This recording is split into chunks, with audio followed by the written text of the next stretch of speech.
In this final session, we are looking at some habits, practices, and rhythms that will help us be with Jesus, become like Jesus, and do what Jesus did.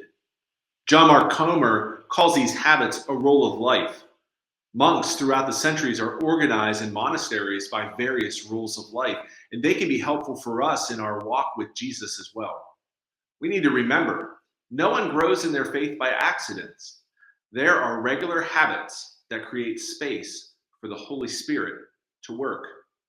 One of the things I hear from people who do not attend church regularly is that they are spiritual people, but don't want to practice organized religion. Their spirituality often looks like general belief in God, but no real evidence that they are walking with God or that their faith in God has any impact on their lives. Each of us is created as a spiritual being. We can sense God and see evidence of God all around us, but we need some structure to help us live the life that God calls us to. We need structure so that we know what to do, know how to live, know how to encounter the presence of God. Think back to our time in John chapter 15, where Jesus describes himself as the vine, and we are the branches grafted into the vine. If you think of any vineyard that you've seen, the grapevine is growing on a trellis. The trellis provides structure and protection so that the grapevine can grow properly and be fruitful. Spiritual habits, also called spiritual disciplines, are like a trellis. These practices keep us growing in the right direction and enable us to be fruitful. Spiritual habits can feel like rules or legalism for a time, but as we grow to be more Christ-like, they become draughts of living water that fill our hearts so that we can go deeper with Jesus. What habits do you intentionally practice to live a life that reflects Jesus to the world? In Matthew chapter 6, Jesus is teaching what is known as the Sermon on the Mount. He teaches about 3 different practices: giving to the needy, prayer, and fasting. And there's a lot you can say about each of these texts and each of these habits from what Jesus says, but I just want to look at a word in there.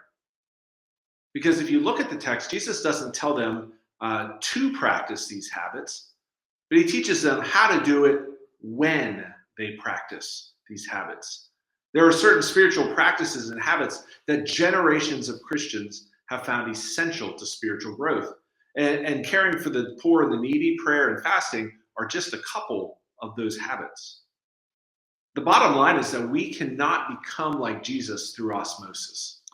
We cannot expect to grow or mature in our faith without putting intentional habits in place in our lives. The more we practice these habits, the more the scriptures will come alive, the more godly wisdom we will attain and be able to live with, the more we will be able to love our enemies, the more we will be able to forgive those who wrong us, the more we will be able to discern God's will in our lives. These habits will enable the fruit of the Spirit to be present and evident in our lives when we create space for the Holy Spirit to transform us. Now, we may need to also consider some of what John Mark Comer calls anti-habits. These are the rules or practices we put into place to protect our hearts, especially in this digital age. It might be something like no phones before Bible reading and prayer if we are in the habit of getting up in the morning and spending time with God. It could be a commitment to put your phone away at 7 or 8 o'clock at night and not bring it out again until the morning after Bible reading and prayer is done. It might mean creating a 24-hour Sabbath where there is no technology used during that time so that you can enjoy time with God, with family, and with friends. Now, for some of us, this might sound like legalism or going, making some really hard choices. But the more we practice, the more it will feel like freedom as we become detached from the things of the world and our lives become more attached to Jesus, our rabbi and our master. As we prepare to close out this session and this study, this is really where the rubber meets the road, right? Western Christianity is all too keen on learning more about God and about Jesus without it impacting how we are to live as apprentices of Jesus. I can't count the number of times that I've gone through a Bible study and I've found many interesting tidbits of information, but ultimately they've had no impact on my faith or how I live out my faith.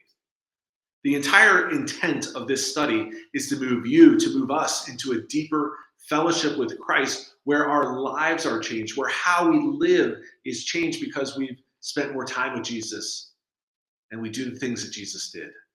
Transformation occurs as we surrender our lives to Jesus and begin practicing the way of Jesus. My prayer is that you want to grow more mature in your faith, that you want to walk more closely with Jesus as an apprentice. The world was changed by 12 disciples who walked with Jesus, became like Jesus, and did what Jesus did. What would happen in our church, in our community, if we surrendered our lives to live the life of discipleship that Jesus calls us to? As you discuss this in your small group, may the Holy Spirit bless you and provoke us all to a deeper fellowship and apprenticeship with Jesus.